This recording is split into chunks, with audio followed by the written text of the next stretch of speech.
කොඩියෙන් භාගයයි කලක් පවතින අලුත් පෙනුමයි.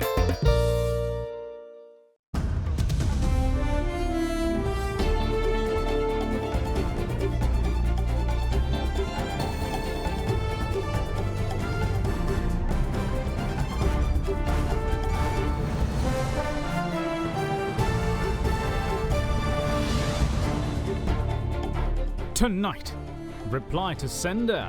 Sri Lanka is set to receive a copy of the OHCHR's draft report today and is set to respond by Friday. Settlement soon.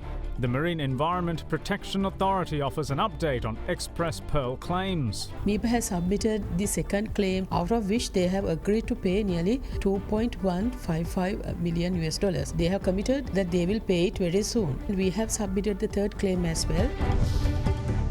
Keep on coming. Tourism arrivals show no sign of slowing down in the low season. Average per day it was about 2,656, but as at now the average is about 3,267.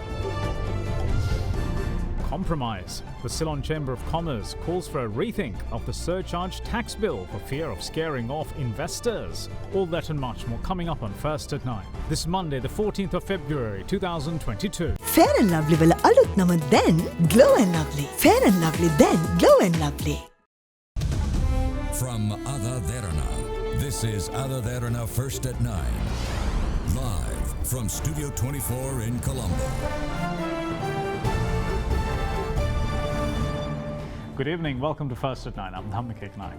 Now, the Sri Lankan government is to receive a copy of the draft report of the United Nations Office of the High Commissioner of Human Rights today and is expected to prepare its response by the end of the week.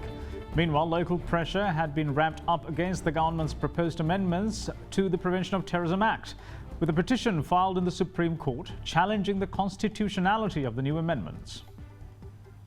The Sri Lankan government is set to receive a copy of the draft report on its human rights situation from the Office of the United Nations High Commissioner for Human Rights today. Sri Lanka will have until Friday to draft its own response. In March 2021, the United Nations High Commissioner for Human Rights, Michelle Bachelet, was given a mandate to begin collecting evidence of alleged war crimes committed during the country's conflict. Later this month, during the 49th UNHRC sessions, Bachelet is expected to present a written update to the Council on Sri Lanka's current situation. The Sri Lankan Foreign Ministry has been gearing up for the sessions this month, where it expects to update the Council on progress made on the concerns expressed by the UNHRC. Foreign Minister Professor G.L. Piris is expected to present the government's proposed amendments to the Prevention of Terrorism Act that has been a major point of concern by human rights activists. Pressure has been building on the government in relation to the controversial act, with the European Union too having taken up the issue in recent times in its deliberations on Sri Lanka's human rights record. At stake are the country's GSP plus tariff concessions from the European Union that human rights groups have been urging the EU to increase the pressure on Sri Lanka to repeal the act and release all detainees. Meanwhile, local groups too have ramped up the pressure on the government on the PTA as well.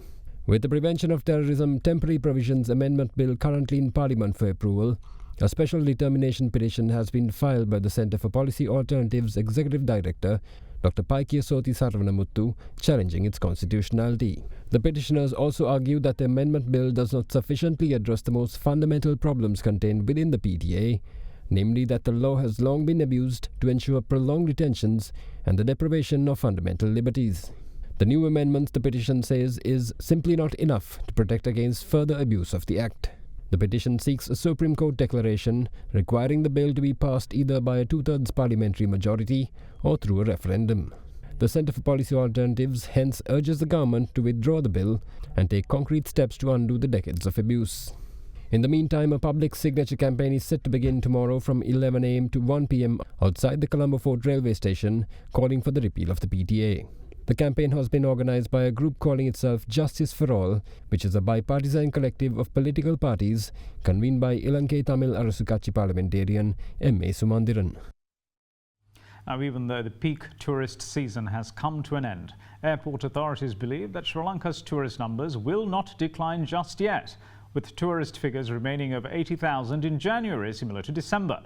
With more than 40,000 tourist arrivals reported from the first 13 days of this month, The Airport and Aviation Services Sri Lanka believes that the relaxed restrictions in the country and services are the reason for rising tourist numbers. There are many positives Sri Lanka has gained from its efficient and successful vaccination program. The country's high vaccine rate has helped keep the daily COVID caseloads on the low and aid one of the island's biggest GDP contributors, the tourism sector, to slowly but surely recover. The country reported its highest tourist arrival figures in December last year, of 89,506 tourists since the country reopened in December 2020. From December to January, the tourist numbers have not fluctuated severely and has remained over the 80,000 mark. According to the Sri Lanka Tourism Development Authority, 82,327 tourists arrived last month, with most of them arriving from Russia. India, the United Kingdom, Germany and France were among the other top markets during the month of January. Even though the tourism season is expected to end in January and with tourism numbers expected to dip in the coming months until the next season, right now the figures paint a different picture. Since the 1st of February to the 13th of this month, there have been 42,469 tourist arrivals in the country. The top 5 markets that had the most tourists coming to the island this month were Russia, UK, India, Germany and Ukraine. The number of tourist arrivals recorded from the 1st to the 16th of January was not too far away from this figure, with 44,773 arrivals. As such, authorities expect the numbers to continue to rise in the coming days. Now in January, average per day it was about 2,656, but as at now, the average is about 3,267. Day before yesterday, the number increased up to 4,677, the total number of arrivals on the 12th. On the 13th, it came down again to 4,200, but it is still, it's a fairly big number. Speaking further, Major General Chandrasiri says that he believes that the hike in tourism numbers are due to the relaxed restrictions in the country and the special facilities provided by the tourism sector. If you have the 2 vaccine and if you do a PCR test within 72 hours, you are negative, you can definitely come to Sri Lanka. You can go wherever you want. And for this board and the tour guides, they are all providing the required assistance. Even if they want to go anywhere in Sri Lanka, from here there are bus services available, then tourist coaches available, and also the taxi services, and all these services are available. That may be the reason. And even when they want to depart, we are providing a lot of facilities like PCR, rapid PCR test facilities. All these things finally matters when immigration officials are very, very helpful. The Foreign Ministry says that it is constantly monitoring the situation with regards to Sri Lankan nationals residing in Ukraine, with many countries having informed their citizens in Ukraine to leave. The Foreign Ministry stated that there are about 40 Sri Lankans in Ukraine at present and 7 of them are students. However, they are not facing any problems at present. With no Sri Lankan embassy in Ukraine, any issues are being handled through the Sri Lankan embassy in Ankara, Turkey. Accordingly, the Foreign Ministry stated that the necessary steps are being taken to evacuate Sri Lankans in the event of an emergency. More than a dozen Sri Lankans have urged their citizens to leave Ukraine amid warnings from Western powers that an invasion by Russia could be imminent. However, despite having amassed an estimated 100,000 troops along Ukraine's border, Russia continues to reject claims of an invasion plan.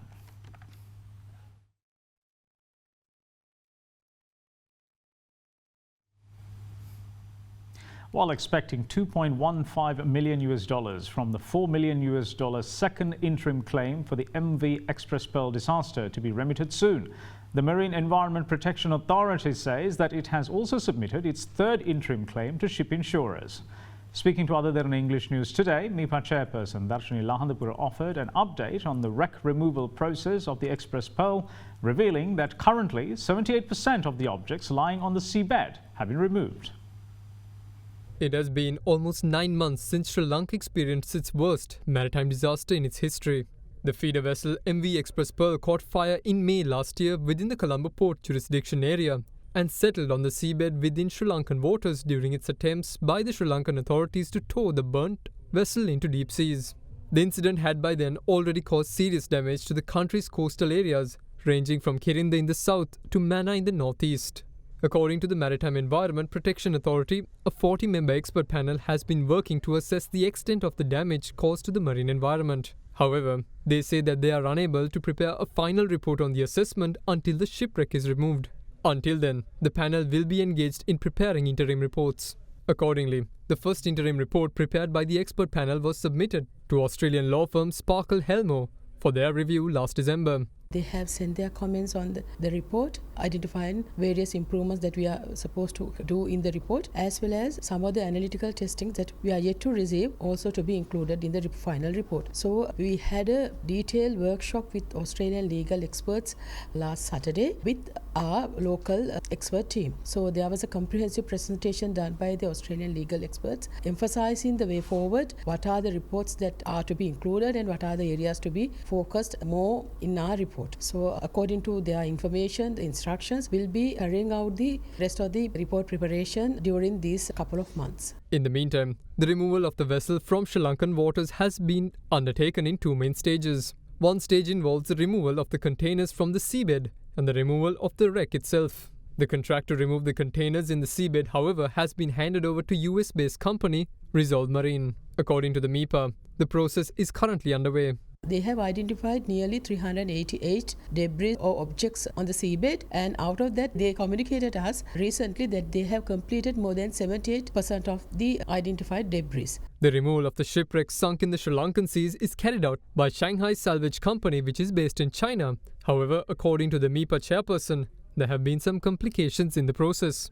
They are in the process of removing the wreck. They have identified that there's a crack in the vessel, so they are studying, they are doing further studies using divers, also using their automated systems to remove the wreck. And 2 vessels have come to our waters, and with the support of 2 vessels, they'll be floating it and they will try to take it away. Meanwhile, the MIPA says that while the first claims of $40 million was submitted in June last year, and which included actual costs for the period between the 20th of May and the 3rd of June, along with estimated costs until the end of July. Of that amount, a sum of $3.6 million was claimed from the ship's insurers as actual costs. According to the MIPA, there are no more sums to be received from the first claim, as full amounts have been claimed for actual costs incurred by the government. However, they say that the process of submitting claims will continue, as they have already submitted the second interim claim last December. MIPA has submitted the second claim to the owners and the insurance company of the vessel, amounting to nearly $4 million, out of which they have agreed to pay nearly $2.155 million. But this money is yet to receive, but then they have committed that they will pay it very soon. The second claim that we submitted was covering 3rd June up to 30th September, and we have submitted the third claim as well to the P&I Club. They are in the process of studying and going through the process, and they will come back to us about the amount that they are going to pay. And more importantly, the first, second and third claims are more focusing on the expenses incurred by the Sri Lankan government in carrying out rescue operation, cleaning operation, etc. We will see you soon on the other side of this break. Bear with us.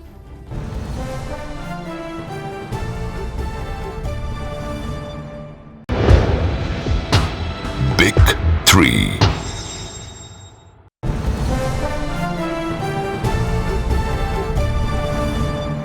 Welcome back. You're watching First at 9. Now, the Public Utilities Commission says that a final decision on requested scheduled power cuts for February, March and April will be announced tomorrow. A proposal of scheduled power cuts was forwarded by the CEB, taking the reduced water levels in reservoirs for power generation into account. Last Friday, the Ceylon Electricity Board requested for approval for scheduled power cuts from the Public Utilities Commission for the remaining days of February and for the months of March and April. According to the Ceylon Electricity Board, the proposal was presented due to the low water levels prevailing in reservoirs to generate electricity along the increased consumption of electricity by the general public. Further, PUCSL Chairman Janaka Ratnayaka also said last Friday that water levels in reservoirs are depleting on a daily basis and they have fallen below 50%. He also said that the final decision on power cuts and how it will occur, if decided, will be announced to the media tomorrow. At the same time, the PUCSL chairman requested the public to limit usage as well and cut down wastage of electricity, especially during the peak hours between 6 p.m. and 10 p.m. He also said that the Commission has directed the Road Development Authority and local government institutions to reduce power consumptions by switching off street lamps, adding that the consumption has observed around 500,000 street lamps burning every night. Ratnaik added that the amount needs to be reduced by at least 80%. In the meantime, certain media reports state that the Ceylon Electricity Board has held rounds of talks with the Indian government and the IOC to obtain fuel directly for the CEB. The reports also said that they are waiting for a response from India at the moment. The reports say that all discussions were held with the Indian government via the Indian High Commission in Colombo on the country's fuel supply. Certain media reports quoted Minister of Energy Uday Gammanpilla that a fuel price formula has been drafted to determine fuel prices in the country. The reports further said that the formula will be submitted to the cabinet for approval. Now, with health trade unions continuing to strike for a list of 7 demands, patients hoping for treatment at government hospitals were once more left high and dry. Meanwhile, trade unions who met with the health minister today were promised that their demands would be taken up at the next cabinet meeting in the following week. Today marks the 8th day of a strike by 17 medical services unions agitating for 7 demands, including the elimination of pay inequalities. With the strike having brought a halt to medicine supplies to outpatient clinics and laboratories, radiology units, patient care in wards and public health inspector duties having been disrupted, members of the public were once again left high and dry. Patients were seen queuing up near government pharmacies in many parts of the country to fill out their prescriptions, only to find that no medicines were being dispensed. Meanwhile, the health trade unions who gathered near the Fort Railway Station marched from there to the Presidential Secretariat. Due to the protest march, a heavy traffic jam was witnessed on the main roads leading up to the Presidential Secretariat. Thereafter, 5 trade union representatives were allowed to enter the Presidential Secretariat, after which they were taken to the Ministry of Health for a discussion. Minister of Health K.D. Ramukwela joined the discussion with the trade unions and had agreed to present union demands at the cabinet meeting next week. An armed gang of 4 masked suspects have attacked the Piliyandala residence of journalist and TV presenter Chamudita Samaravikrama in early hours of this morning. According to the reports, the gang had held the security guard of the gated community that Samaravikrama resides in and caused damage to the residence. A police investigation has been launched into the incident that further complicates the country's situation ahead of the United Nations Human Rights Sessions this month. Prominent journalist and TV presenter Chamudita Samaravikrama's residence in Piliyandala was attacked in the early hours of this morning. According to reports, a group of 4 unidentified individuals had entered Samaravikrama's gated community after holding its security guard at gunpoint. Speaking to the media today, the journalist said that he was woken up by a large noise at around 2:10 am to find his windows shattered with rocks thrown by the suspects. He said that around 4 unidentified individuals had arrived in a vehicle with their faces concealed. CCTV camera footage shows them entering his property while holding several items, including a bag and a cardboard box. According to reports, Samaravikrama had revealed that they had received threatening phone calls on several occasions, but said he was unaware of the motive or purpose behind the incident. Police teams are reportedly investigating the incident. Now, the Ministry of Health stated today that the rise in COVID-related fatalities in the country are due to an increase in asymptomatic patients contributing to the spread of the virus. Meanwhile, a study by the University of Yale suggests that a nasal spray would be the future instead of a booster shot, as it has proven to strengthen the mucous membranes. It has been 2 weeks since Sri Lanka's daily COVID cases have exceeded the 1,000 mark. Similarly, with Omicron believed to be the reason for the spike in cases, the number of COVID-related fatalities have also risen. In the past week, the highest number of deaths reported was 36, a figure that usually stayed between 10 to 20 on average. Health authorities believe that this is due to a rise in asymptomatic patients within society who contribute to the spread of COVID cases.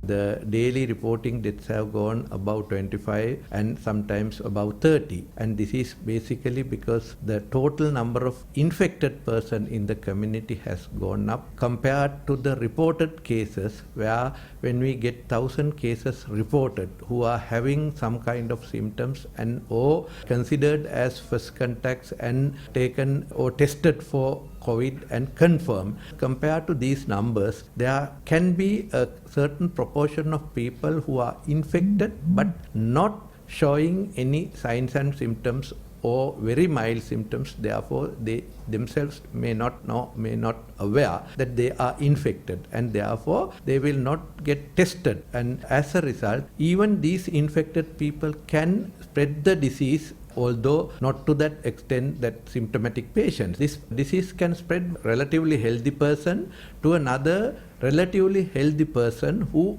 too may not show any signs and symptoms, and he can take the disease to their home and then spread the disease to anyone are considered as high-risk patients.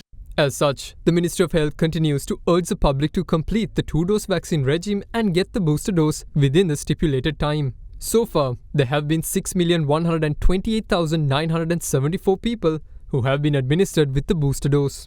Meanwhile, a study conducted by the Howard Hughes Medical Institute at Yale University had stated that a nasal spray could be the alternative to the booster vaccine.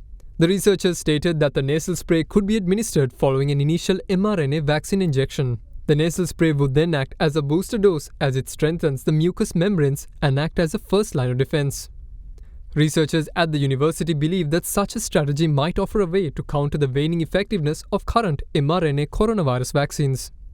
They added that though current mRNA vaccines work well at preventing severe disease in most people, the vaccines weren't designed to prevent infection, so the virus can still skip from person to person.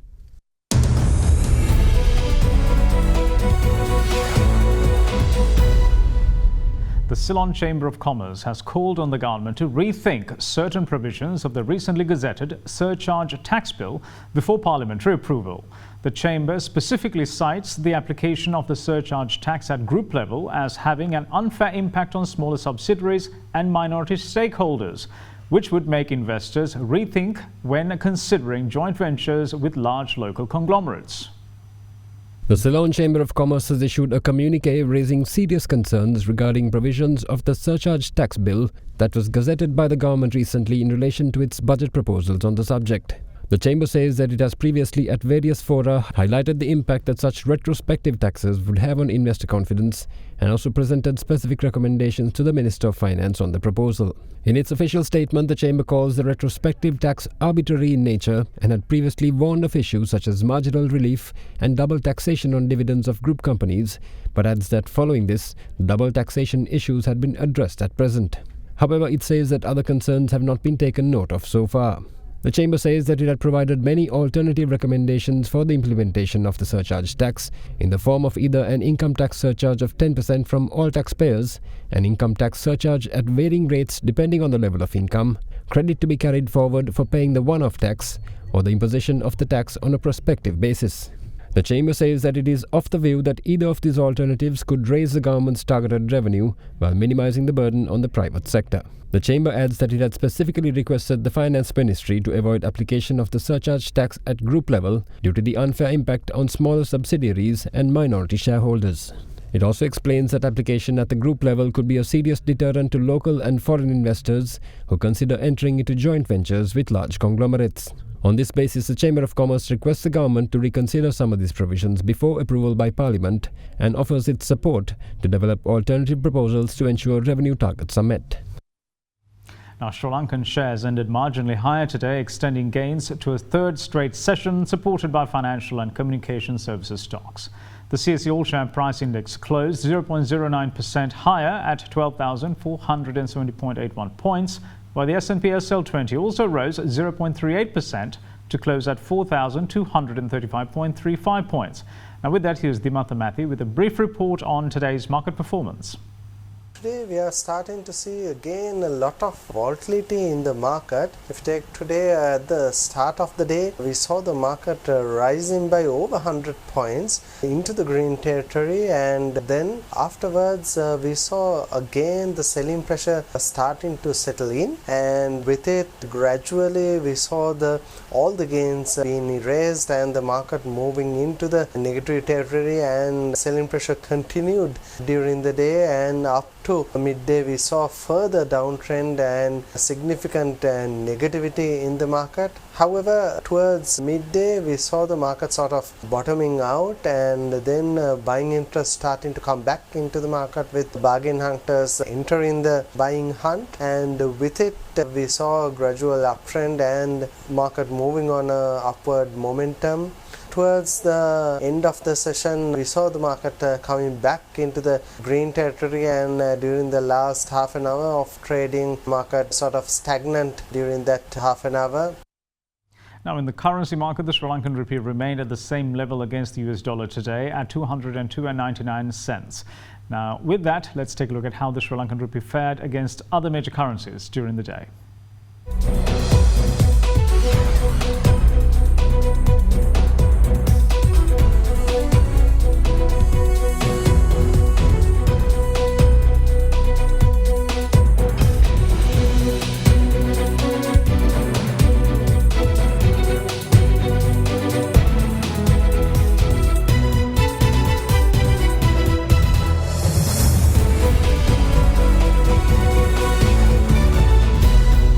And that's it from all of us here at First at 9. Thanks for watching. Bye-bye.